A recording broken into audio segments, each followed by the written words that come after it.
Even by the standards of its own troubled history, this has been a momentous week in East Timor. The country's in a state of emergency. Its president severely wounded in hospital, his alleged attacker lying dead and buried. Alfredo Reinado had been on the run for 2 years, issuing threats and accusations against the government while claiming to be the saviour of the Constitution. I'm Timor, and on this edition of 101 East we ask, was Reinado a deluded murderer, a popular hero, or a hapless pawn in the bloody game of East Timorese politics?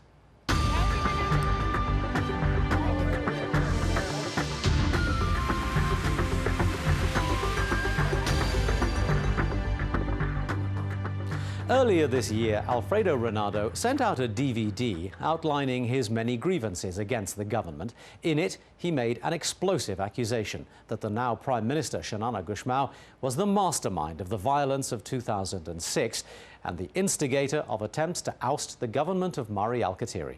He promised there'd be trouble if his accusations were not addressed. Well, he carried out his threat. Fawzia Ibrahim reports. It's the latest chapter of violence in a nation that has known little else for the past 3 decades. An early morning firefight in East Timor's capital, Dili, left a rebel leader dead and a president in critical condition. As Jose Ramos Horta was airlifted to Australia, fears of a return to the violence of 2006 prompted an immediate boost to the international peacekeeping force maintaining order in his country. In response to a request from the Government of East Timor, the National Security Committee of the Cabinet has met today and authorised a substantial and immediate reinforcement of Australian Defence Force personnel, as well as an additional contingent of AFP personnel. The International Security Force, the Stabilisation Force, including ADF, have already secured key buildings and deployed more broadly throughout Dili and increased their presence in East Timor's districts. The attacks by Alfredo Reinado and his men outside President Horta's house and on Prime Minister Xanana Gusmão's convoy were brazen but not surprising. This is a very traumatic and a nasty event. High velocity, high powered weapons, shooting somebody in the chest and indeed the abdomen are nasty injuries.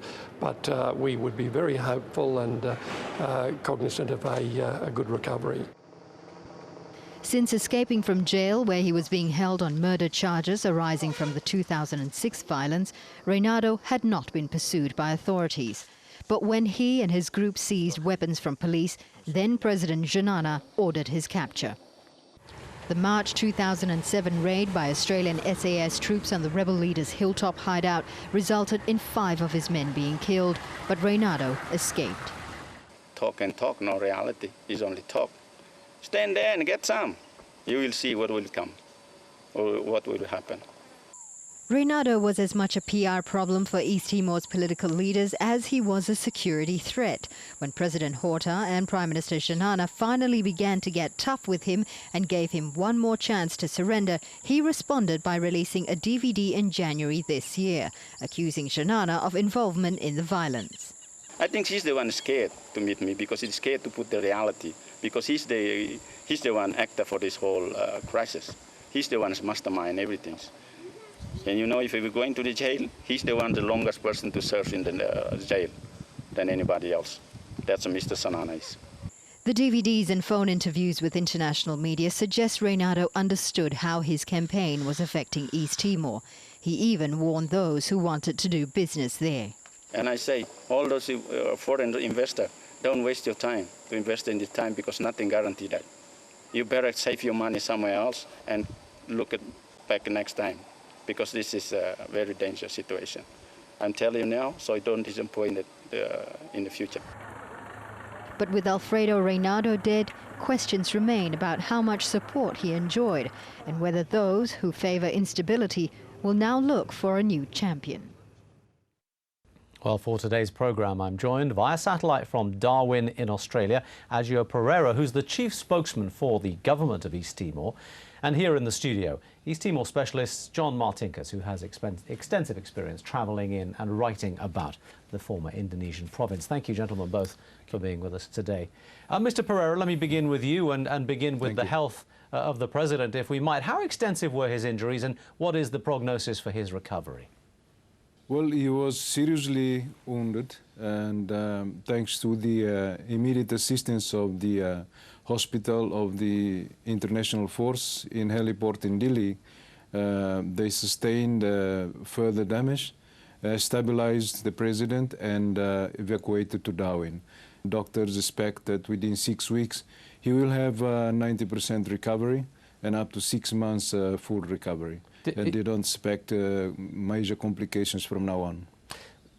Let me ask you a question that a lot of people have been wondering about, and that is, how did this attacking force get so close to the president? Can you describe the circumstances that led up to the incident that, in which the president was injured and Reinado was killed? Well, first of all, the residence of the president is not sophisticatedly protected because it is a private residence. And both the president and the prime minister live in their private residence. Unfortunately, due to very fledgling nation, we, as a state, have not yet have official residence for the heads. But you must have security. Who is responsible for guarding the president?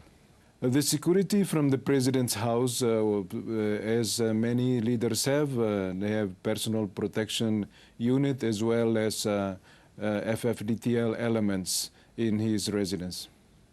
John, let me ask you, I mean, as a journalist who's been around Dili quite a lot, was it a common thing that you would have access to the leaders without there being too much of a problem?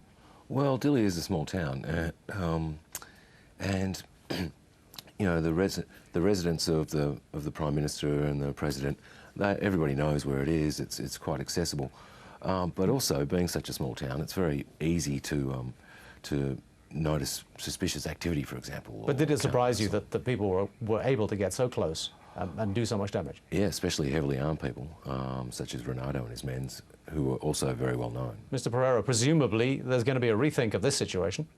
Yes, it is already ongoing rethinking about security for the office holders of the pillars of the state.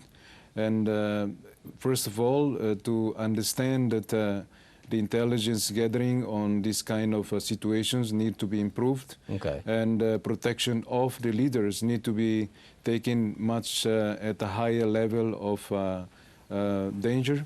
One reason we face the situation is that our leaders come from two decades and a half struggle, and they are used to be close to the people.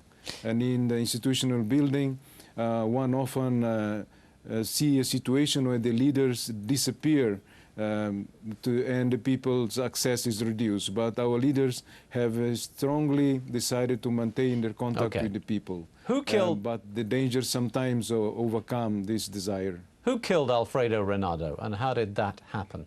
Well, that's not very clear yet. There is an investigation going on led by the Public Prosecutor General with UN Police and special crime scene investigation experts from the ADF, Australian Defence Force, as the police, Australian Federal Police, which has started already. Expected within 21 days they will deliver their report.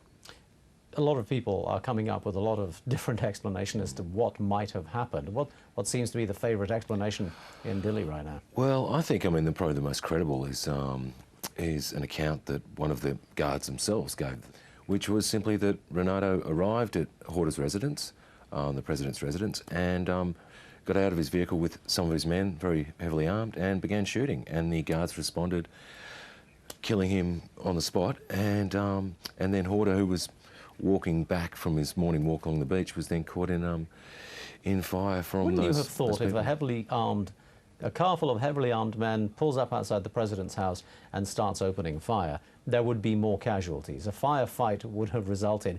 It just seems a bit strange that the only person, that Alfredo Reinado was one of only 2 people that were killed on that day. The questions are being raised all around, and it's not a surprise, really, is it? It's not a surprise because, Alfredo was a person that had a lot of secrets. A lot of leaders' secrets, knew a lot about what had happened in 2006, and people are asking why he's dead now. Well, we'll get on to his position in just a minute, but Mr. Pereira, let me ask you about the current situation then in East Timor and in Dili in particular. The country is under a state of emergency that has been extended. What is the threat facing you now?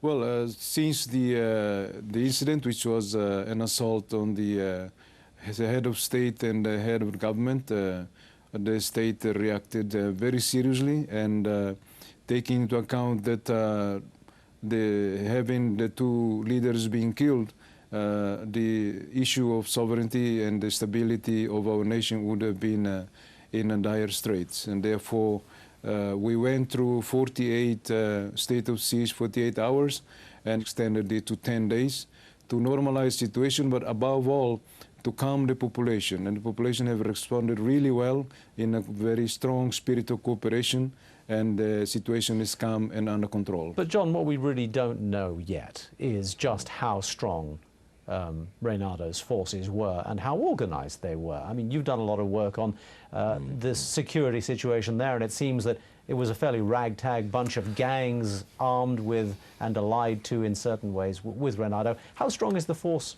against the government? Well, look, I mean, when you look at those who actually participated in this attack, you know, really Reinado's men, the ones that were armed, we're not looking at more than 20 to 25 men. Now, that's often confused with also the petitioners who were soldiers who left the army because of grievances, but it must be remembered that they left the army and left their weapons behind. It was only Reinado and his group that left the army later in the crisis and took their weapons with them, and have since been a real thorn in the side to any peace process. And a lot of people have been calling all along, all through this, since 2006, for him to be arrested. All right. And of course he remained free. Well, you mentioned grievances, and there were plenty of those, and many explosive accusations being thrown around the place. We're going to take a short break, and when we come back, we'll address those grievances and hear a little bit more from Alfredo Reinado. Back in a couple of minutes.